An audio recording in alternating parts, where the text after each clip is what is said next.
this is Erica and welcome to Got Plants. I share this channel with my sister Sandy, and this video is going to be about a little orchid called Haraella Odorata, or also known as Haraella Retrocalla. So here it is right there. And so Yoshi over at Plants and Other Things reached out to me and asked me if I wanted to do a collab with him and a few other folks. So look in the description for the other videos. But the point of this is to share how, each one of us take care of the same orchid. And as you can see, it's outside right now. It's pretty much cold 3/4 of the year, so I pretty much only grow this outside in the summertime. And so I'm going to start off with light. It's under a thick canopy. This is a cherry tree, an ornamental cherry tree. Gets beautiful blooms in the springtime. But as you can see, not much direct sunlight. There is direct sunlight coming through, but only dappled sunlight here and there. And so it's very bright since it's outside, but it doesn't get too much direct light. And when it's indoors, I try to put it close to a window because it's really dark in the winter and we have very short hours. So there is a grow light nearby, and I usually keep those on for between 8 to 12 hours for some supplemental lighting. So in regards to watering, since it's outside, the rain will take care of it a lot. And then there's morning like dew or mist sometimes. So it actually gets a lot of natural water. But the most satisfying thing is watering the orchids with a hose. When it's outside, just spray them down. And it's so quick. Try to do it once a day. Indoors, in the winter, it dries so fast because the humidity is so low. So I try to do it once a day as well, but I never get around to once a day. So it could use more watering when it's indoors in the winter. I don't have like a terrarium set up, but this is one of the orchids that would do well in one. It's mounted so the moss dries up pretty quickly. There's not much moss, but you can see there's some growing roots there. For temperatures, there's pretty wide range outside.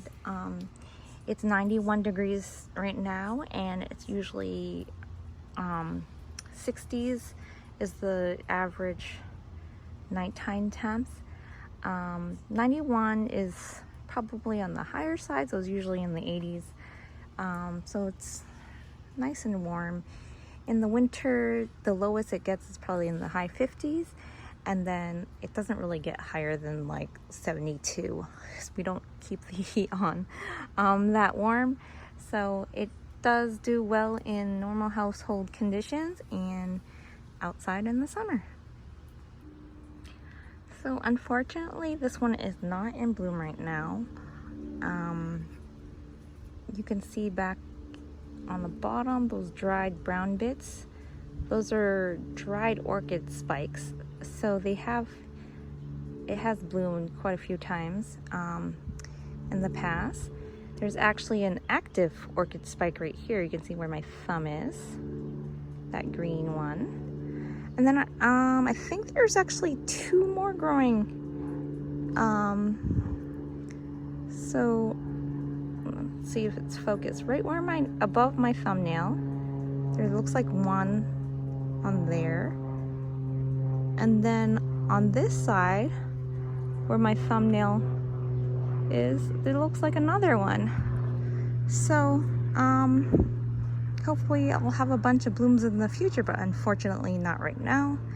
I have some yellowing leaves, and I think these are just the older ones. They're the ones on the bottom.